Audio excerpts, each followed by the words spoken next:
بسم اللہ الرحمن الرحیم۔ اللہ تعالیٰ کا یہ ارشاد وَلَيَالٍ عَشْرٍ، قسم ہے 10 راتوں کی۔ اس بارے میں عبداللہ ابن عباس، ابن زبیر، مجاہد اور متقدمین و متاخرین کی بڑی تعداد نے یہ فرمایا کہ 10 راتوں سے مراد ذی الحجہ کا پہلا عشرہ ہے۔ امام بخاری نے عبداللہ ابن عباس سے نقل کیا کہ رسول اللہ صلی اللہ علیہ وسلم کا فرمان ہے ما من ایام العمل الصالح احب الی اللہ فیہن من هذه الایام یعنی 10 ذی الحجہ۔ قالوا ولا الجہاد فی سبیل اللہ قال ولا الجہاد فی سبیل اللہ الا رجل خرج بسیفہ بنفسہ ومالہ ثم لم یرجع۔ اس ارشاد گرامی کا مطلب یہ ہے کہ سب سے بہترین وہ دن جس میں عمل صالح کی قیمت بڑھ جاتی ہے، اور ان ایام میں جو عمل کیا جاتا ہے وہ سب سے بہتر ہے، اللہ کو پسندیدہ ہے، اور وہ 10 ایام یعنی ذی الحجہ کا پہلا عشرہ ہے۔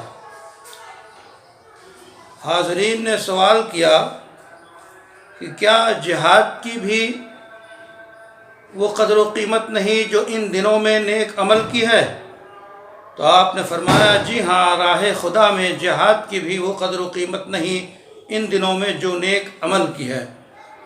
ہاں البتہ جو شخص جہاد کے لیے نکل پڑا اور اپنی جان اور مال کے ساتھ گیا، پھر وہ لوٹ کے نہیں آیا، یعنی راہ خدا میں شہید ہو گیا، تو اس کی بات ہی اور ہے۔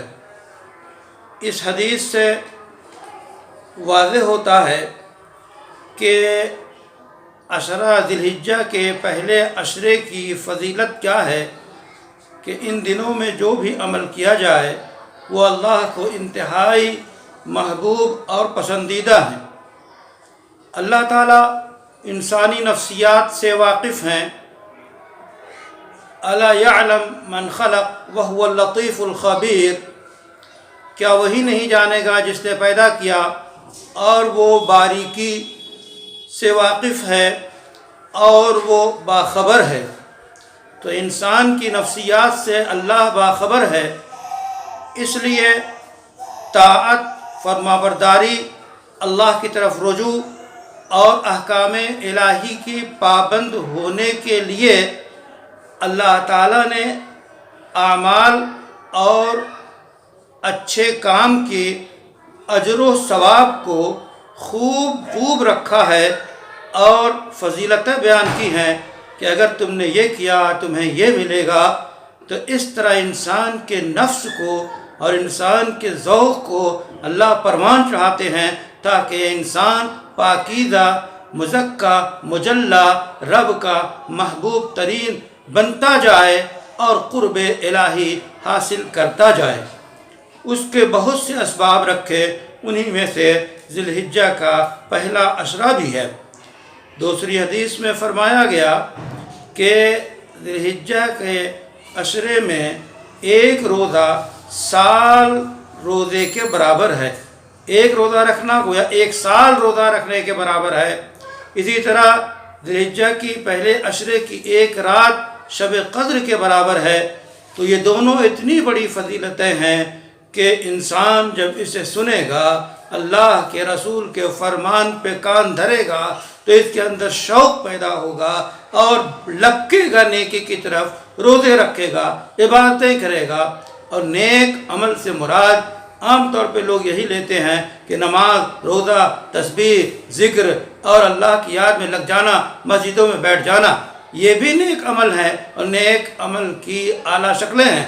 لیکن اسی کے ساتھ ساتھ نیک عمل میں صدقہ کرنا، عطیہ کرنا، دوستوں کے ساتھ تبادلہ خیال کرنا، امت کے لیے، عالم کی ترقی و بہبود کے لیے منصوبہ بندی اور پلاننگ کرنا اور یہ خدمت خلق کرنا، یہ سارے کام نیک عمل میں آتے ہیں۔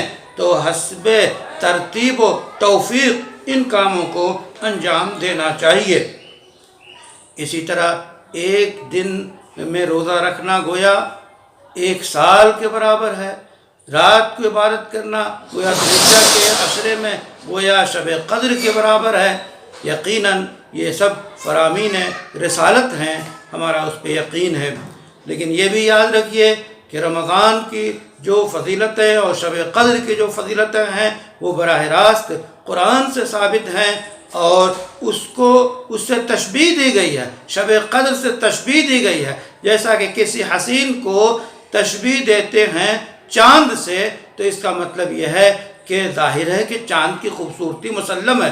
اسی طرح جب ذوالحجہ کی راتوں کو تشبیہ دی جا رہی ہے آپ کے شب قدر کے کہ تعدل لیلۃ القدر، لیلۃ القدر کے برابر ہے، تو شب قدر کی فضیلت جو قرآن سے ثابت، جس میں قرآن اترا، جس میں کلام الہی اترا، اس کی فضیلت اپنی جگہ، لیکن ان راتوں کی اور اس عشرے کی راتوں اور دن کی فضیلتیں اپنی جگہ۔ اللہ تعالیٰ سے دعا ہے کہ اللہ تعالیٰ ہمیں توفیق دے کہ ان راتوں میں اور ان دنوں کو ہم جو ہے نیک اعمال سے سجا کر اور ان کی قیمت کو بڑھائیں۔ یہ وقت تو گزر جائیں گے، آپ کے اوپر یہ ہے کہ آپ ان اوقات میں روزے رکھے، آپ نے ان راتوں میں اگر عبادتیں کی تو آپ قیمتی بنیں گے۔